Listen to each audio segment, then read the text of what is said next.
ਬਿਸਮਿल्लाहिर्रहमानिर्रहीम ਤੇ अस्सलाम वालेकुम। 9 ਜੁਲਾਈ ਪਾਕਿਸਤਾਨ ਦੇ ਵਿੱਚ ਜੁਮੇਰਾਤ ਦੀ ਸਵੇਰ ਤੇ ਅੱਜ ਦੇ ਪੰਜਾਬੀ ਵੀਲੌਗ 'ਚ ਚੜ੍ਹਦੇ ਤੇ ਲਹਿੰਦੇ ਪੰਜਾਬ ਦੇ ਸੱਜਣਾ ਤੇ ਮਿੱਤਰਾਂ, ਭੈਣਾਂ ਤੇ ਭਰਾਵਾਂ, ਮਾਵਾਂ ਤੇ ਬਜ਼ੁਰਗਾਂ ਨੂੰ ਜੀ ਆਇਆਂ। ਸਭ ਤੋਂ ਪਹਿਲੇ ਆਸਿਮ ਮੁਨੀਰਜ਼ ਡਿਫੈਕਟੋ ਫਾਰਮ 47 ਮਿਲਟਰੀ ਰਾਜ ਡੇ 222। ਹੁਣ ਚੱਲਨੇ ਅੱਜ ਦੀਆਂ ਗੂੜੀਆਂ ਨਿੱਗੀਆਂ ਤੇ ਸੰਘਣੀਆਂ ਖਬਰਾਂ ਵਾਲੇ ਪਾਸੇ।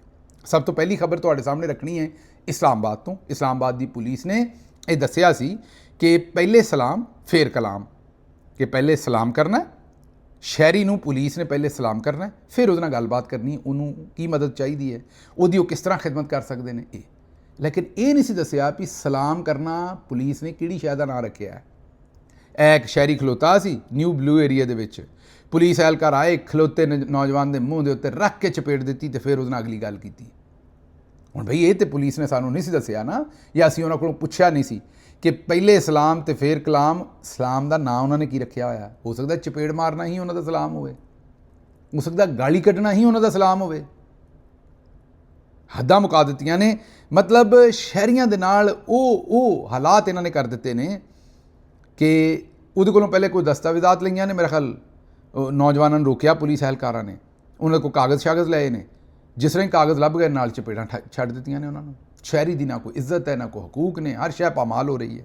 ਅੱਗੇ ਚਲੋ ਜੀ, ਮੀਆਂਵਾਲੀ ਦੇ ਵਿੱਚ ਇਮਰਾਨ ਖਾਨ ਸਾਹਿਬ ਨੇ ਇੱਕ 200 ਬਿਸਤਰਿਆਂ ਤੇ ਮੁਸ਼ਤਮਿਲ mother and child care hospital ਬਣਾਇਆ। ਇਹ ਸਿਰਫ ਮੀਆਂਵਾਲੀ 'ਚ ਨਹੀਂ ਬਣਾਇਆ, ਅਟਕ 'ਚ ਵੀ ਬਣਾਇਆ, ਹੋਰ ਵੀ ਮੁਲਤਾਨ ਵਾਲੇ ਪਾਸੇ ਵੀ। ਮਤਲਬ ਇਹ ਕੋਈ 7 ਹਸਪੀਟਲ ਸਨ ਜਿਹੜੇ ਇਮਰਾਨ ਖਾਨ ਸਾਹਿਬ ਦੀ ਡਾਇਰੈਕਸ਼ਨ ਤੇ ਯਾਸਮੀਨ ਰਾਸ਼ਦ ਸਾਹਿਬਾ ਦੀ ਮਿਨਿਸਟਰੀ ਨੇ ਪੂਰੇ ਪੰਜਾਬ ਦੇ ਵਿੱਚ 7 ਦੇ ਕਰੀਬ ਮਦਰ ਐਂਡ ਚਾਈਲਡ ਹਸਪੀਟਲ ਬਣਾਏ। ਤੁਹਾਨੂੰ ਸਾਰਿਆਂ ਨੂੰ ਯਾਦ ਹੋਏਗਾ ਕਿ ਇਮਰਾਨ ਖਾਨ ਸਾਹਿਬ ਬਹੁਤ ਜ਼ਿਆਦਾ ਕੰਸਰਨ ਰਹਿੰਦੇ ਨੇ ਜਿਹੜੀ ਮਾਵਾਂ ਦੀ ਵਫਾਤ ਹੁੰਦੀ ਹੈ ਬੱਚਿਆਂ ਨੂੰ ਪੈਦਾ ਕਰਦਿਆਂ ਹੋਇਆਂ, ਛੋਟੇ ਬੱਚਿਆਂ ਦੀ ਵਫਾਤ ਹੁੰਦੀ ਹੈ, ਇਸ ਲਈ ਖਸੂਸੀ ਤੌਰ ਤੇ ਉਹਨਾਂ ਨੇ ਇਹ ਹਸਪੀਟਲ ਬਣਵਾਏ।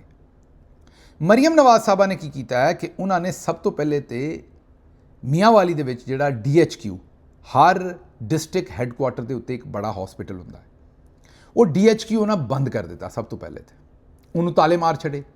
ਉਸ ਹਸਪੀਟਲ ਦਾ ਅਮਲਾ, ਮਰੀਜ਼ ਸਭ ਕੁਝ ਸ਼ਿਫਟ ਕਰ ਦਿੱਤਾ ਇਸ ਨਵੇਂ ਮਦਰ ਐਂਡ ਜਿਹੜਾ ਚਾਈਲਡ ਕੇਅਰ ਹਸਪੀਟਲ ਹੈ। ਹੁਣ ਇਹ ਉਸ ਹਸਪੀਟਲ ਤੋਂ ਕੰਪੈਰੇਟਿਵਲੀ ਛੋਟਾ, ਕਿਉਂਕਿ ਇਹ ਇੱਕ ਸਪੈਸ਼ਲਾਈਜ਼ ਫੀਲਡ ਵਾਸਤੇ ਜਾਂ ਇੱਕ ਖਾਸ ਪਰਪਸ ਵਾਸਤੇ ਬਣਿਆ ਹੋਇਆ ਹਸਪੀਟਲ ਹੈ। ਜਿਹੜਾ DHQ ਹੁੰਦਾ ਉਹ ਓਵਰਆਲ ਸਾਰੇ ਕੰਮਾਂ ਵਾਸਤੇ ਇੱਕ ਹਸਪਤਾਲ ਹੈ। ਉਹ ਬੰਦ ਕਰ ਛੱਡਿਆ। ਉਹ ਮਰੀਜ਼ ਇਹਦੇ ਉੱਤੇ ਪਾ ਦਿੱਤੇ, ਸਾਰੇ ਡਾਕਟਰ ਇਹਦੇ 'ਤੇ ਪਾ ਦਿੱਤੇ ਲਿਆ ਕੇ।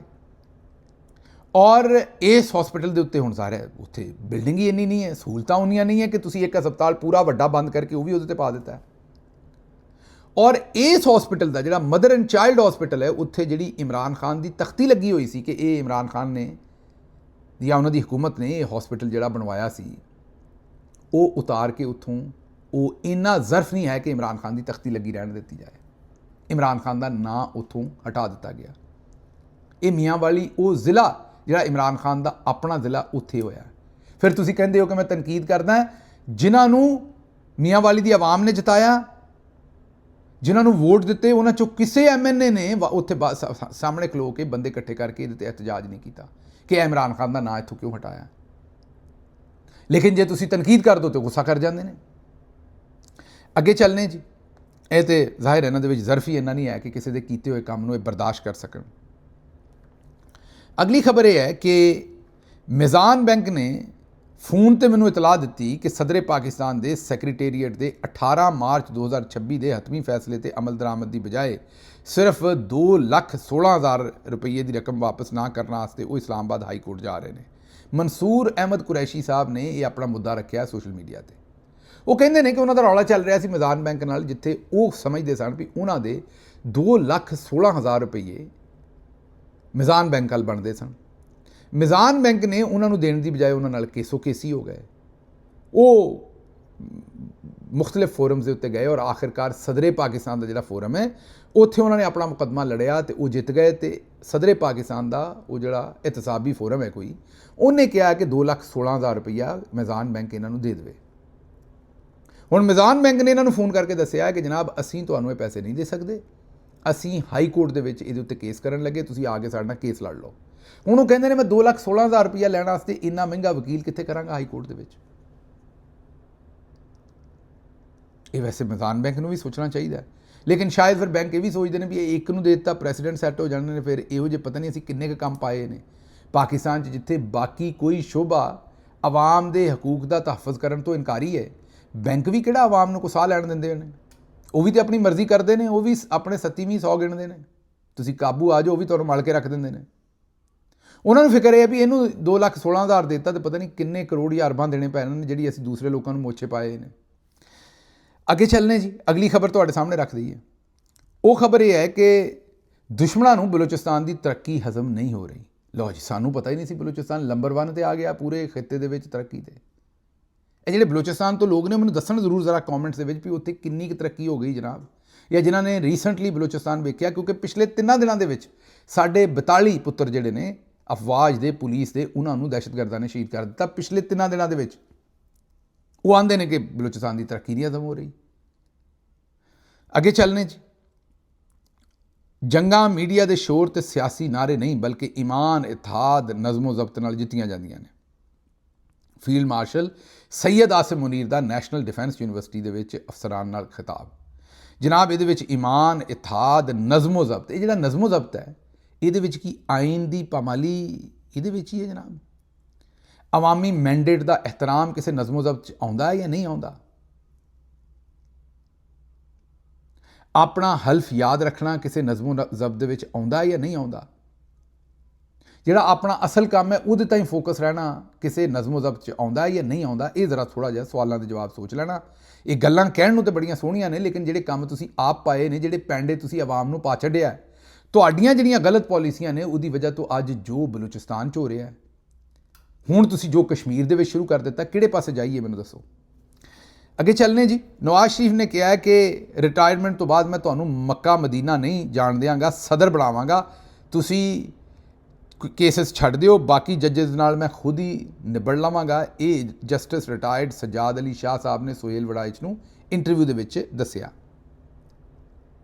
ਮਤਲਬ ਉਹਨਾਂ ਨੇ ਜਸਟਿਸ ਰਿਟਾਇਰਡ ਸਜਾਦ ਅਲੀ ਸ਼ਾਹ, ਜਦੋਂ ਸੁਪਰੀਮ ਕੋਰਟ ਦੇ ਉੱਤੇ ਨਵਾਜ਼ ਸ਼ਰੀਫ ਨੇ ਹਮਲਾ ਕੀਤਾ ਸੀ, ਨਵਾਜ਼ ਸ਼ਰੀਫ ਦੇ ਖਿਲਾਫ ਜਿਹੜਾ ਕੇਸ ਚੱਲ ਰਿਹਾ ਸੀ, ਉਹਨਾਂ ਨੇ ਸਜਾਦ ਅਲੀ ਸ਼ਾਹ ਸਾਹਿਬ ਨੂੰ ਕਿਹਾ ਵੀ ਤੁਹਾਨੂੰ ਮੈਂ ਸਦਰ ਬਣਾ ਦਿਆਂਗਾ ਮੁਲਕ ਦਾ, ਤੁਸੀਂ ਬਸ ਇਹ ਕੇਸ ਛੱਡ ਦਿਓ, ਬਾਕੀ ਜੱਜਾਂ ਨਾਲ ਮੈਂ ਆਪੇ ਨਿਬੜ ਲਾਂਗਾ।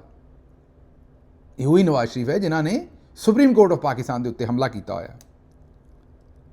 ਅੱਛਾ, ਫਿਰ ਇਸਾਕ ਡਾਰ ਸਾਹਿਬ ਦਾ ਰੌਲਾ ਤੇ ਤੁਹਾਡੇ ਸਾਹਮਣੇ ਹੀ ਹੈ, ਜੋ ਪਿਆ ਹੋਇਆ ਉਹਨਾਂ ਦੇ ਪੁੱਤਰ ਦਾ ਇਸ ਵੇਲੇ। ਹੁਣ ਉਹ ਹਦੀਸਾਂ ਸ਼ੇਅਰ ਕਰ ਰਹੇ ਨੇ। ਉਹਨਾਂ ਹਦੀਸ ਸ਼ੇਅਰ ਕੀਤੀ, ਜੋ ਸ਼ਖਸ ਕਿਸੇ ਨੂੰ ਬਦਨਾਮ ਕਰਨ ਵਾਸਤੇ ਉਹਦੇ 'ਚ ਐਸੀ ਬੁਰਾਈ ਬਿਆਨ ਕਰੇ ਜੋ ਉਹਦੇ ਵਿੱਚ ਨਾ ਹੋਵੇ, ਤੇ ਅੱਲਾਹ ਤਾਲਾ ਉਹਨੂੰ ਦੋਜ਼ਖ ਦੀ ਅੱਗ ਦੇ ਵਿੱਚ ਕੈਦ ਰੱਖਣਗੇ, ਇੱਥੋਂ ਤੱਕ ਕਿ ਉਹ ਆਪਣੀ ਬੁਰਾਈ ਨੂੰ ਸਾਬਤ ਕਰਦਾ ਹੈ। ਇਸਾਕ ਡਾਰ ਸਾਹਿਬ ਨੇ ਸੋਸ਼ਲ ਮੀਡੀਆ 'ਤੇ ਇਹ ਹਦੀਸ ਸ਼ਰੀਫ ਜਿਹੜੀ ਹੈ ਉਹ ਸ਼ੇਅਰ ਕੀਤੀ ਹੈ।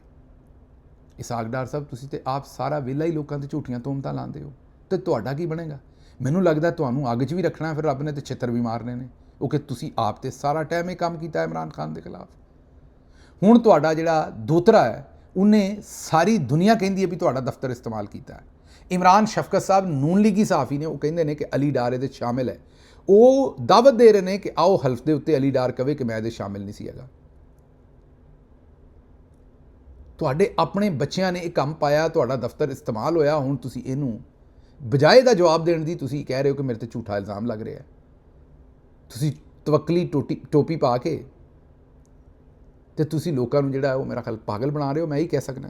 ਅੱਗੇ ਚੱਲਨੇ, ਅਗਲੀ ਖਬਰ ਇਹ ਕਿ ਸੈਸ਼ਨ ਕੋਰਟ ਖਾਨੇਵਾਲ ਦੇ ਬਾਹਰ ਲੱਗੇ ਹੋਏ ਤਰਾਜ਼ੂ ਦੇ ਪਲੜੇ ਗਾਇਬ। ਉਹ ਤਕੜੀ ਨਹੀਂ ਲੱਗੀ ਹੁੰਦੀ, ਤਕੜੀ ਮਤਲਬ ਤਰਾਜ਼ੂ, ਉਹ ਜਿਹਦੇ ਨਾਲ ਤੋਲੀ ਦਾ ਹੈ, ਉਹ ਇਨਸਾਫ ਦਾ ਜਿਹੜਾ ਤਰਾਜ਼ੂ ਹੁੰਦਾ, ਉਹ ਮੇਰਾ ਮਤਲਬ ਇਨਸਾਫ ਤੇ ਹੋ ਨਹੀਂ ਰਿਹਾ। ਖਾਨੇਵਾਲ ਦੇ ਕਿਸੇ ਬੰਦੇ ਨੇ ਸੋਚਿਆ ਹੋਣਾ ਵੀ ਇੱਥੇ ਅਦਾਲਤ 'ਚ ਇਨਸਾਫ ਤੇ ਹੁੰਦਾ ਨਹੀਂ, ਚਲੋ ਇਹਦੇ ਨਾਲ ਕੋਈ ਟਿੰਡੇ ਛਿੰਡੇ, ਹਾਲਾਂਕਿ ਉਹਨੂੰ ਪਤਾ ਨਹੀਂ ਹੋਣਾ ਮੇਰੇ ਖਿਆਲ ਉਹ ਤਕੜੀ ਕੋ ਤੋਲਣ ਵਾਸਤੇ ਥੋੜ੍ਹੀ ਬਣਾਈ ਹੈ। ਉਹ ਤਕੜੀ ਕਿਹੜਾ ਪੂਰਾ ਤੋਲ ਸਕਦੀ ਹੈ? ਨਾ ਅਦਾਲਤ ਪੂਰਾ ਤੋਲਦੀ ਹੈ, ਨਾ ਤਕੜੀ ਨੇ ਤੋਲਣਾ, ਡੈਕੋਰੇਸ਼ਨ ਵਾਲੀ ਤਕੜੀ ਹੈ। ਮੇਰਾ ਖਿਆਲ ਕਿਸੇ ਬੰਦੇ ਦੇ ਕੋਲ ਨਹੀਂ ਹੋਏਗੀ, ਮਾੜੇ ਬੰਦੇ ਕੋਲ ਤਕੜੀ ਉਹਨੂੰ ਚਾਹੀਦੀ ਹੋਏਗੀ, ਉੱਥੋਂ ਲਾ ਕੇ ਲੈ ਗਿਆ।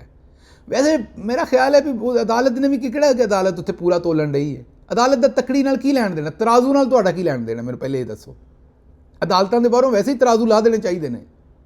ਉਹ ਮੈਨੂੰ ਇੱਕ ਯਾਦ ਆ ਗਈ ਗੱਲ, ਮਾਜ਼ਰਤ, ਅੱਧੀ ਸੁਣਾਵਾਂਗਾ ਅੱਧੀ ਨਹੀਂ, ਕਿਉਂਕਿ ਫਿਰ ਤੁਹਾਡੇ ਕੋਲੋਂ ਡਾਂਟ ਪੈਣ ਦਾ ਵੀ ਖਤਰਾ ਹੁੰਦਾ ਹੈ।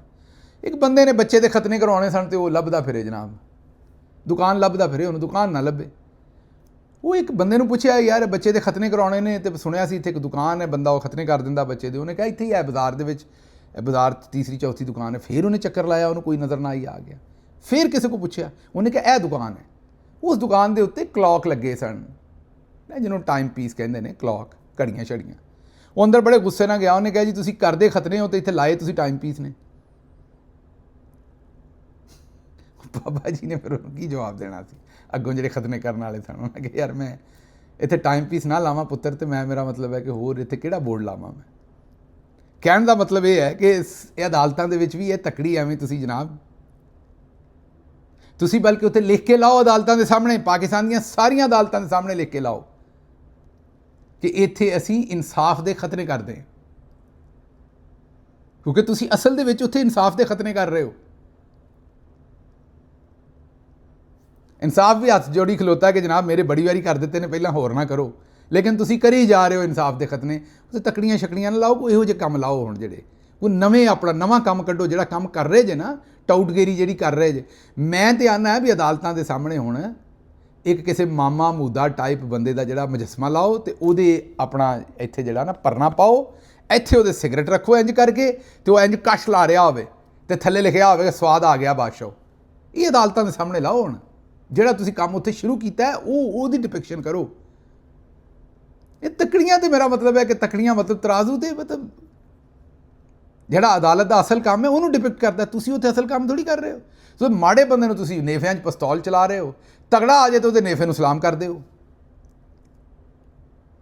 ਇਹ ਵੇਖਿਆ ਡਾਰ ਸਾਹਿਬ ਦੇ ਪੁੱਤਰ ਦਾ ਮੁਕੱਦਮਾ, ਉੱਥੇ ਹੁਣ ਅੱਜ ਉਹਨਾਂ ਦਾ ਫਿਰ ਰਿਮਾਂਡ ਦਿੱਤਾ 5 ਦਿਨ ਦਾ। ਉਹਨਾਂ 'ਚ 2 ਜਿਹੜੇ ਵਿਚਾਰੇ ਮੁਲਜ਼ਮ ਨੇ, ਉਹਨਾਂ ਦੇ ਸਲਮਾਨ ਸ਼ਾਹਿਦ ਸਾਹਿਬ ਉਹਨਾਂ ਦੇ ਵਕੀਲ ਪੇਸ਼ ਹੋਏ ਨੇ। ਉਹਨਾਂ ਨੇ ਕਿਹਾ ਕਿ ਬਈ ਇਹ ਇੱਕ 15,000 ਦੀ ਤਨਖਾਹ ਲੈਂਦਾ, ਇੱਕ 20,000 ਦੀ, ਇਹਨੂੰ ਕ੍ਰਿਪਟੋ ਦਾ ਕੀ ਪਤਾ ਤੇ ਇਹਨੂੰ ਗੋਰੀਆਂ ਦਾ ਕੀ ਪਤਾ ਤੇ ਇਹਦਾ ਕੀ ਲੈਣ ਦੇਣ। ਇਹ ਤੁਸੀਂ ਮਾੜਿਆਂ ਨੂੰ ਤੁੰਨੀ ਜਾਂਦੇ ਹੋ, ਜਿਹੜੇ ਤਗੜੇ ਨੇ ਉਹਨਾਂ ਨੂੰ ਪ੍ਰੋਟੋਕੋਲ ਦੇ ਰਹੇ ਹੋ। ਇਸ ਕੇਸ ਦੇ ਵਿੱਚ ਵੀ ਸਿਰਫ ਇਸਾਕ ਡਾਰ ਸਾਹਿਬ ਦੇ ਦੋਤਰੇ ਨੂੰ ਬਚਾਉਣ ਵਾਸਤੇ ਜਿਹੜੇ ਗਰੀਬ ਨੇ ਉਦੋਂ ਦੇ ਮੁਲਾਜ਼ਮ ਹੋਣਗੇ, ਮੈਂ ਨਹੀਂ ਆਂਦਾ ਉਹਨਾਂ ਦਾ ਕੋਈ ਕਸੂਰ ਨਹੀਂ ਹੋਏਗਾ, ਲੇਕਿਨ ਸਾਰਾ ਹੀ ਕਸੂਰ ਉਹਨਾਂ ਦੇ ਉੱਤੇ ਪਾਈ ਜਾ ਰਹੇ ਨੇ। ਮਕਸਦ ਕੀ ਹੈ ਕਿ ਉਹ ਜਿਹੜੇ ਤਗੜੇ ਨੇ ਉਹਨਾਂ ਨੂੰ ਬਚਾ ਲਈਏ। ਅੱਛਾ ਜੀ, ਅਗਲੀ ਖਬਰ ਤੁਹਾਡੇ ਸਾਹਮਣੇ ਰੱਖ ਦਈਏ। ਖਾਰੀਆਂ ਕੈਂਟ ਦੇ ਵਿੱਚ ਨਾਮਾਲੂਮ ਚੋਰ ਨੈਸ਼ਨਲ ਬੈਂਕ ਦੀ ATM ਮਸ਼ੀਨ ਤੋੜ ਕੇ 98 ਲੱਖ ਰੁਪਏ ਨਕਦੀ ਲੈ ਕੇ ਗਾਇਬ ਹੋ ਗਏ। 6 ਜੁਲਾਈ ਨੂੰ ਖਾਰੀਆਂ ਕੈਂਟ ਦੇ ਅੰਦਰ ਮਿਲਟਰੀ ਏਰੀਆ ਦੇ ਵਿੱਚ 7 ਤੋਂ 10 ਵਾਕੇ ਸ਼ਾਪਿੰਗ ਸੈਂਟਰ ਦੇ ਵਿੱਚ, ਜਿੱਥੇ ਆਮ ਲੋਕ ਨਹੀਂ ਜਾ ਸਕਦੇ, ਰਾਤ 3:45 ਤੇ ਇੱਕ ਚੋਰ ਨੇ ATM ਮਸ਼ੀਨ ਤੋਂ 98 ਲੱਖ ਰੁਪਏ ਚੋਰੀ ਕੀਤੇ। ਵਾਰਦਾਤ 9 ਮਿੰਟ ਜਾਰੀ ਰਹੀ। ਕੈਂਟ ਦੇ ਕੈਮਰੇ ਵੀ ਖਰਾਬ ਨਿਕਲੇ ਤੇ ATM ਮਸ਼ੀਨ ਤੇ ਡਬਲ ਲਾਕ ਹੁੰਦਾ ਹੈ। ਇਸ ਦੇ ਬਾਵਜੂਦ ਉਹਨੇ 2 ਦਫਾ ਪਾਸਵਰਡ ਲਾਇਆ ਜਾਂਦਾ ਹੈ।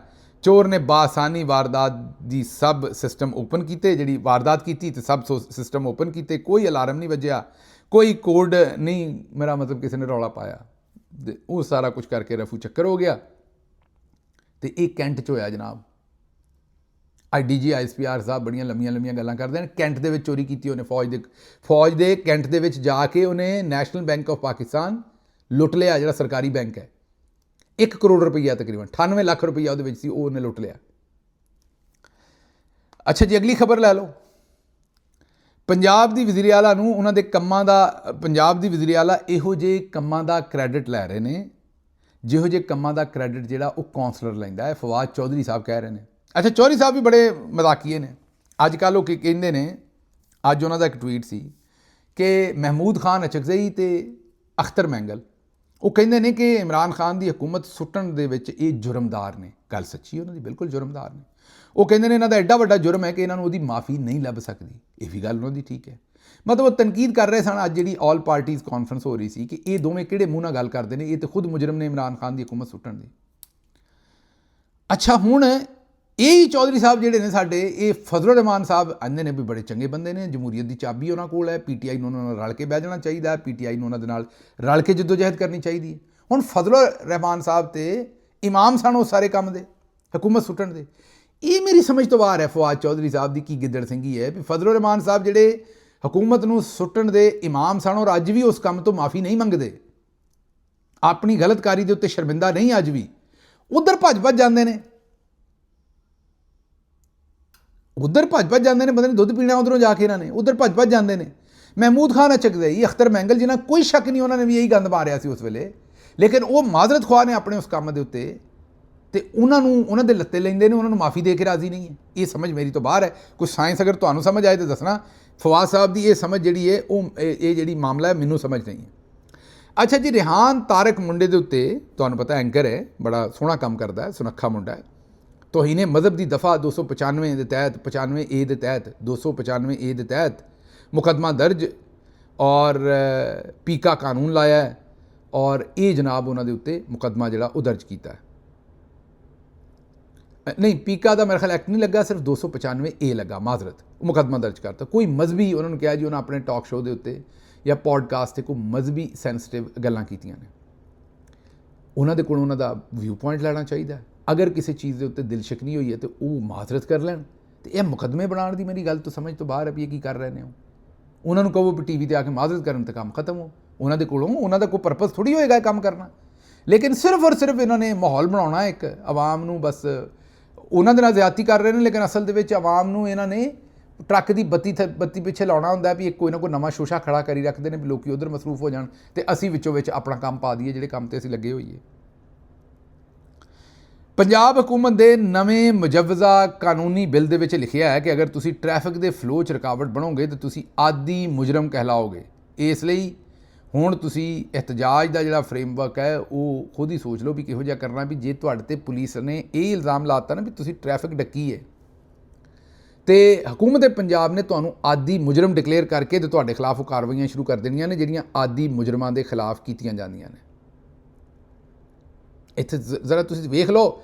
ਔਰ ਉਧਰ ਜਿਹੜੇ ਖੈਬਰ ਪਖਤੂਨਖਵਾ ਵਾਲੇ ਨੇ ਉਹ ਕਹਿੰਦੇ ਨੇ ਕਿ ਜਿਹੜਾ ਸਹਾਫੀ ਨੇ ਕੋਈ ਸਾਡੀ ਗੱਲ ਨਾ ਮੰਨੀ, ਅਸੈਂਬਲੀ ਦੇ ਵਿੱਚ ਕੋਈ ਗੱਲ ਇਹੋ ਜਿਹੀ ਕੀਤੀ ਜਿਹੜੀ ਸਾਡੀ ਮਰਜ਼ੀ ਦੇ ਖਿਲਾਫ, ਉਹਨੂੰ 3 ਮਹੀਨੇ 6 ਮਹੀਨੇ 1 ਮਹੀਨਾ ਕੈਦ ਦੀ ਸਜ਼ਾ ਦੇਵਾਂਗੇ। ਸਾਡੇ ਵਾਲੇ ਇਹਨਾਂ ਤੋਂ ਵੀ ਗਾਹ ਲੰਘਣ ਦੀ ਕੋਸ਼ਿਸ਼ ਕਰ ਰਹੇ ਨੇ। ਖੈਰ, ਮੈਂ ਹੁਣ ਇਹਦੇ 'ਤੇ ਕੀ ਕਹਾਂ ਕਿ ਕਿਹੜੇ ਪਾਸੇ ਜਾਈਏ, ਕਿਉਂਕਿ ਅੱਗੇ ਸੁਣ ਲਓ। ਬਹਾਵਲਪੁਰ ਇਮਾਮ ਮਸਜਿਦ ਅਲਾਮਾ ਸ਼ਫੀਕ ਸਾਹਿਬ ਗੁਜ਼ਸ਼ਤਾ ਜੁਮਅਤੁਲ ਮੁਬਾਰਕ ਅਦਾ ਕਰਨ ਤੋਂ ਬਾਅਦ ਆਪਣੇ ਹੀ ਸ਼ਾਗਿਰਦ ਦੇ ਨਾਲ ਦਖੂਲੋ ਅੰਜ਼ਾਲ ਦੇ ਵਿੱਚ ਮਸਰੂਫ ਹੋ ਗਏ, ਮਤਲਬ ਜਿਨਸੀ ਜ਼ਿਆਦਤੀ ਕਰਨ 'ਚ। ਸ਼ਾਗਿਰਦ ਵਿਚਾਰਾ ਗੂੰਗਾ ਬਹਿਰਾ ਸੀ। ਮੌਲਾਨਾ ਸਾਹਿਬ ਪਹਿਲੇ ਵੀ ਮੁਤਅੱਦਦ ਵਾਰ ਸ਼ਾਗਿਰਦਾਂ ਦੇ ਨਾਲ ਇਹ ਹਰਕਤਾਂ ਕਰਦੇ ਰਹੇ ਨੇ। ਹਜ਼ਰਤ ਮੌਲਾਨਾ ਅਲਾਮਾ ਸ਼ਫੀਕ ਰਹਿਮਾਨ ਜੈਸੇ ਉਲਮਾ ਦੀਨ ਦੀ ਇੱਜ਼ਤ ਆਪਣੀ ਜਗ੍ਹਾ, ਪਰ ਉਹਨਾਂ ਦੀ ਮਜ਼ੰਮਤ ਵੀ ਹੋਣੀ ਚਾਹੀਦੀ ਹੈ। ਇਹ ਹੁਣ ਪਤਾ ਨਹੀਂ ਇਲਜ਼ਾਮ ਦਰੁਸਤ ਹੈ ਜਾਂ ਗਲਤ ਹੈ, ਕਿਉਂਕਿ ਸੋਸ਼ਲ ਮੀਡੀਆ 'ਤੇ ਚੱਲ ਰਿਹਾ, ਤੁਹਾਨੂੰ ਵਿਖਾ ਵੀ ਰਹੇ। ਲੇਕਿਨ ਬਹਰਹਾਲ ਅਗਰ ਇਹਦੇ 'ਚ ਕੋਈ ਦਰੁਸਤਗੀ ਹੈ ਤਾਂ ਇਹਦੇ 'ਤੇ ਸਖਤ ਕਾਰਵਾਈ ਹੋਣੀ ਚਾਹੀਦੀ ਹੈ। ਸਾਨੂੰ ਆਪਣੇ ਬੱਚਿਆਂ ਨੂੰ ਮਹਿਫੂਜ਼ ਬਣਾਉਣ ਵਾਸਤੇ ਜੋ ਵੀ ਕਰਨਾ ਪਵੇ ਉਹ ਸਾਨੂੰ ਕਰਨਾ ਚਾਹੀਦਾ ਹੈ। ਇਹ ਜਿਹੜੀ ਇਹ ਦਰਿੰਦਗੀ ਹੈ ਇਹ ਮਾਸ਼ਰੇ ਦੇ ਵਿੱਚ ਕੰਟਰੋਲ ਹੋਣੀ ਚਾਹੀਦੀ ਹੈ। ਮੈਨੂੰ ਇੱਥੋਂ ਦਿਓ ਇਜਾਜ਼ਤ ਤੇ ਰੱਬ ਰੱਖਾ।